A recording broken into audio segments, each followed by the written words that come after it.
সেরম বাতাস সেরম শীত জমিতে কাজকর্ম করা যায় না। গোপালগঞ্জের সর্বনিম্ন তাপমাত্রা রেকর্ড করা হয়েছে 10.2 ডিগ্রি সেলসিয়াস, যা এই মৌসুমে এ জেলার সর্বনিম্ন তাপমাত্রা এবং আজকের দিনে সারা দেশের সর্বনিম্ন তাপমাত্রা। পুরো আসছে ঠান্ডায়, অন্যান্যদের তুলনায় আজকে অনেক শীত, আগে খুব শীত লাগতেছে, খুব কষ্ট হচ্ছে। শীতে তো গাড়ি গুড়ি ঠিক মতো চালা যায় না, লোকজন হয় না, খুব কষ্ট হয় গরিব মানুষের। গোপালগঞ্জের সর্বনিম্ন তাপমাত্রা রেকর্ড করা হয়েছে 10.2 ডিগ্রি সেলসিয়াস, যা এই মৌসুমে এ জেলার সর্বনিম্ন তাপমাত্রা এবং আজকের দিনে সারা দেশের সর্বনিম্ন তাপমাত্রা।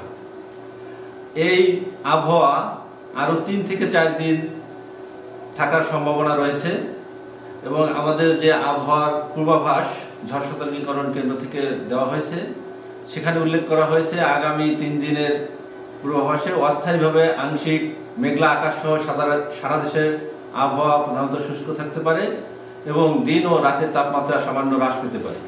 কম বেশি একটু বিস্তারিত। সেরম বাতাস সেরম শীত জমিতে কাজকর্ম করা যায় না, কাজ করতে প্রচন্ড শীত, সকালে বেরোতে পারিনি, আর বেলা করে বের হলাম, তাও যে শীতে হাত পা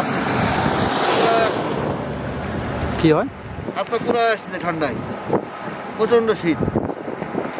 লোকজন কেমন? লোকজন একদম নাই। এই বছরের শীতটা আজকে বেশি পড়েছে, সবচাইতে বেশি পড়েছে। আমার কামার রোজগার হচ্ছে না, লোকজন খুব কম আসতেছে, হাত পা পুরাই আসতেছে, প্রচন্ড শীত। এই প্রথম শীত এরকম দেখলাম আমরা। ভাড়া খুব একটা হয়নি, সকাল ধরে 200 টাকা হয়েছে। হ্যাঁ, তো আমাদের শীতে তো গাড়ি গুড়ি ঠিক মতো চালা যায় না, লোকজন হয় না, খুব কষ্ট হয় গরিব মানুষের, তো অভাব আছেই। শীতে জমে শীত পড়ছে, যাচ্ছে হালকা, আগের মতন না, এখন কম পাওয়া যাচ্ছে। অন্যান্যদের তুলনায় আজকে অনেক শীত, আগে খুব শীত লাগতেছে, খুব কষ্ট হচ্ছে।